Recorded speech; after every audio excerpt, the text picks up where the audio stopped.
ఓం శ్రీమాత్రే నమః. నమస్తే అండి, ఛానల్లోకి స్వాగతం. ఈ ఉగాది తర్వాత సింహరాశి వారి జీవితంలో అద్భుతమైన పెను మార్పులు జరగబోతున్నాయి. వీరు పట్టిందల్లా బంగారం కానుంది. నక్కతోక తొక్కినట్లే వీరిని అదృష్టం వరించబోతుంది. ఈ నూతన సంవత్సరం వీరి జీవితంలో ఎన్నో నూతన సంతోషాలను తీసుకురాబోతుంది. శ్రీ కోత్రినామ సంవత్సరంలో ఈ రాశివారి జీవితంలో అద్భుతాలు జరగబోతున్నాయని చెప్పడంలో ఎటువంటి సందేహము లేదు. అయితే ఈ రాశివారికి విద్య, ఉద్యోగ, వ్యాపార, ఆర్థిక, ఆరోగ్య రంగాలలో ఎటువంటి మార్పులు జరగబోతున్నాయి? ఈ సమయంలో మరిన్ని శుభ ఫలితాలను పొందడం కోసం ఈ రాశివారు చేయవలసిన దేవతారాధనతో పాటుగా ఎటువంటి పరిహారాలు పాటించడం ద్వారా ఉత్తమ ఫలితాలను పొందుతారు ఈ వీడియోలో తెలుసుకుందాం. కానీ అంతకంటే ముందు మీరు ఇంకా మన ఛానల్ని సబ్స్క్రైబ్ చేసుకోకపోయినట్లయితే వెంటనే సబ్స్క్రైబ్ చేసుకొని ఆల్ సెలెక్ట్ చేసుకోండి. మేము ఇలాంటి వీడియోస్ అప్లోడ్ చేసిన వెంటనే ముందుగా మీకు నోటిఫికేషన్ అందుతుంది. ఈ నూతన సంవత్సరంలో సింహరాశి వారి యొక్క ఆదాయం 2, వ్యయం 14, రాజ్యపూజ్యం 2, అవమానం 2గా ఉన్నాయి. ఆదాయం కంటే వ్యయం ఎక్కువగా ఉన్నందున ఈ సంవత్సరం ఈ రాశివారు ఆర్థిక క్రమశిక్షణ పాటించాల్సిన అవసరం ఎంతైనా ఉంది. వ్యాపారపరంగా ఈ సంవత్సరం ఈ రాశివారికి మధ్యమ ఫలితాలను ఇవ్వనుంది. సంవత్సర ప్రథమార్థంలో మీ వ్యాపారం కాస్త మందకొడిగా సాగుతుంది. అయితే ఏప్రిల్ తర్వాత నుండి వ్యాపారం తక్కువ సాగినప్పటికీ ఆర్థికంగా అనుకూలంగా ఉండటం వలన పెద్దగా ఇబ్బంది పడే అవసరం ఉండదు. కొన్ని సందర్భాలలో వ్యాపార భాగస్వాములతో సమస్యలు ఏర్పడే అవకాశం ఉంటుంది. ముఖ్యంగా ఇద్దరి మధ్యలో అభిప్రాయ భేదాలు ఏర్పడడం మరియు మాట పట్టింపులు ఎక్కువ అవ్వటం వలన వ్యాపారంపైన దృష్టి తగ్గుతుంది. ఆర్థిక లావాదేవీల విషయంలో కూడా వ్యాపార భాగస్వామితో సమస్యలు ఏర్పడే అవకాశం ఉంది. అంతేకాకుండా వారి చర్యల కారణంగా లేదా వారి సహకారం సరిగ్గా లేనందువలన ముఖ్యమైన వ్యాపార ఒప్పందాలు పూర్తి కాకుండా మధ్యలో ఆగిపోయే అవకాశం ఉంటుంది. మీరు ఎంత ప్రయత్నించినప్పటికీ ఏదో ఒక కారణం చెప్పి వారు సరైన సహకారం అందించక తప్పించుకొని తిరిగే అవకాశం ఉంటుంది.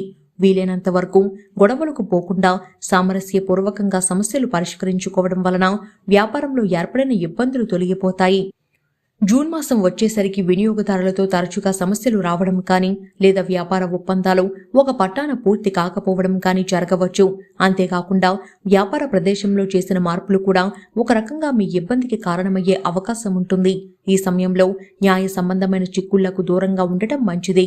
ముఖ్యంగా పన్నులు కానీ ఇతర ప్రభుత్వ సంబంధ విషయాలలో నిజాయితీగా ఉండటం వలన ఎటువంటి సమస్యలు లేకుండా వ్యాపారం చేసుకోగలుగుతారు. ఆగస్టు చివరి వారం వచ్చేసరికి వ్యాపారంలో సమస్యలు వచ్చినప్పటికీ సమయానికి ఎవరో ఒకరి రూపంలో మీ సమస్యకు పరిష్కారం దొరుకుతుంది. అంతేకాకుండా ఆర్థికంగా కూడా ఈ సమయం కొంత అనుకూలంగా ఉంటుంది. ముఖ్యంగా గతంలో చేసిన పెట్టుబడులు ఈ సమయంలో లాభాలను ఇవ్వడంతో ఆ డబ్బు వ్యాపార అభివృద్ధికి ఉపయోగపడుతుంది. ఈ సమయంలో వ్యాపార విషయంలో కానీ మీ దగ్గర పనిచేస్తున్న ఉద్యోగుల విషయంలో కానీ కొంత జాగ్రత్త అవసరమవుతుంది. ఉద్యోగుల సహకారం సరిగ్గా అందకపోవడం లేదా వారు సమయానికి పని మానేయటం వలన మీరు ఇబ్బందులను ఎదుర్కొనే అవకాశం ఉంటుంది. ఈ సమయంలో వీలైనంత వరకు ఒకరిపై ఆధారపడకుండా మీ పనులు మీరు చేసుకోవడం వలన చాలా వరకు వ్యాపారపరంగా ఉండే సమస్యల నుంచి బయటపడగలుగుతారు. ఆర్థిక పరంగా ఈ సంవత్సరం ఈ రాశి వారికి మిశ్రమ ఫలితాలను ఇవ్వనుంది. ఈ సమయంలో ఆర్థిక స్థితి మెరుగ్గా ఉంటుంది. ఆదాయం పెరగటం వలన స్థిరాస్తి కొనుగోలు చేస్తారు. చాలా విషయాలలో మీకు అదృష్టం కలిసి వచ్చి ఆదాయం పెరుగుతుంది. అయితే ఇటువంటి పరిస్థితి మే 1 వరకే ఉంటుంది.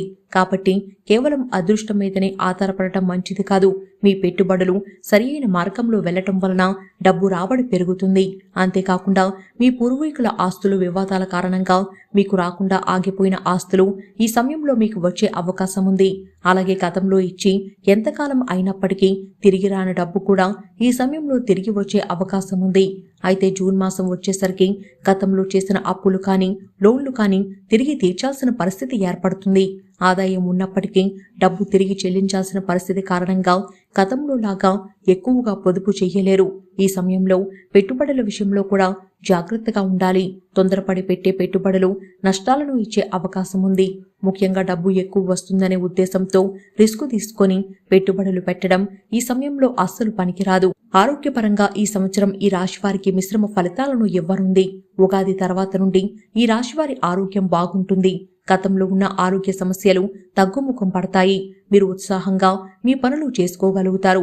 అయితే జూన్ మాసం వచ్చేసరికి ఆరోగ్య విషయంలో కొన్ని జాగ్రత్తలు అవసరం. మే వరకు ఆరోగ్యం బాగున్నప్పటికీ జూన్ నుంచి కొన్ని ఆరోగ్య సమస్యలు మిమ్మల్ని ఇబ్బంది పెట్టే అవకాశం ఉంది. ఎముకలు, కిడ్నీలు మరియు ఊపిరితిత్తులకు సంబంధించిన ఆరోగ్య సమస్యలు మిమ్మల్ని ఇబ్బంది పెట్టే అవకాశం ఉంది. ఈ సమయంలో బద్ధకానికి తావివ్వకుండా మీరు వ్యాయామము, నడక లాంటి అలవాట్లను అలవర్చుకోవాల్సి ఉంటుంది. అలాగే మానసికంగా ప్రశాంతంగా ఉండడానికి యోగా, ధ్యానం లాంటివి అలవాటు చేసుకోవడం మంచిది. విద్యాపరంగా ఈ సంవత్సరం ఈ రాశి వారికి మధ్యమ ఫలితాలను ఇవ్వనుంది.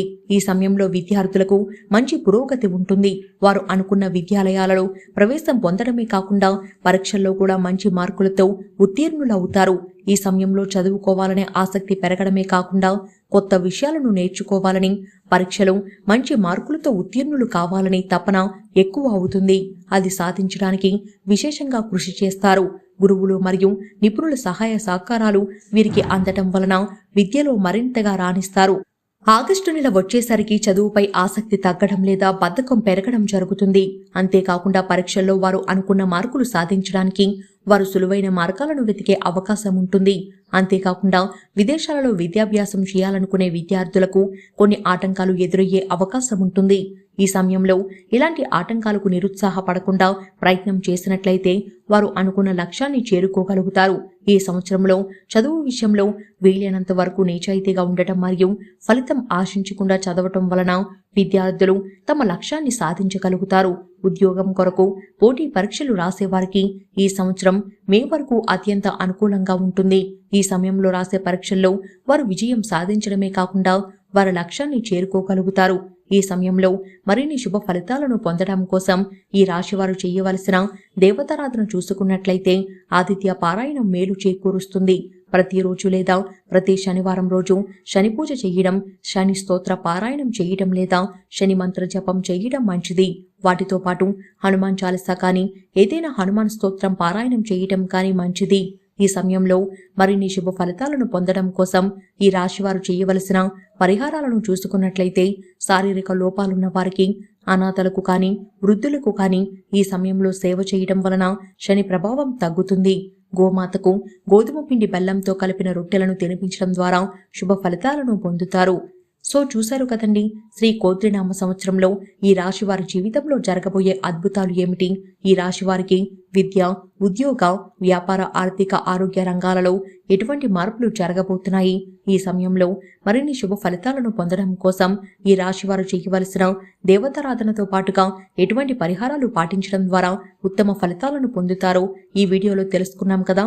ఈ వీడియో కనుక మీకు నచ్చినట్లయితే లైక్ చేసి మీ ఫ్రెండ్స్ అండ్ ఫ్యామిలీ మెంబర్స్లో ఎవరైనా సింహరాశి వారు ఉన్నట్లయితే తప్పకుండా ఈ వీడియోని షేర్ చేయండి. అంతకంటే ముందు మీరు ఇంకా మన ఛానల్ని సబ్స్క్రైబ్ చేసుకోకపోయినట్లయితే వెంటనే సబ్స్క్రైబ్ చేసుకొని ఆల్ సెలెక్ట్ చేసుకోండి. మేము ఇలాంటి వీడియోస్ అప్లోడ్ చేసిన వెంటనే ముందుగా మీకు నోటిఫికేషన్ అందుతుంది.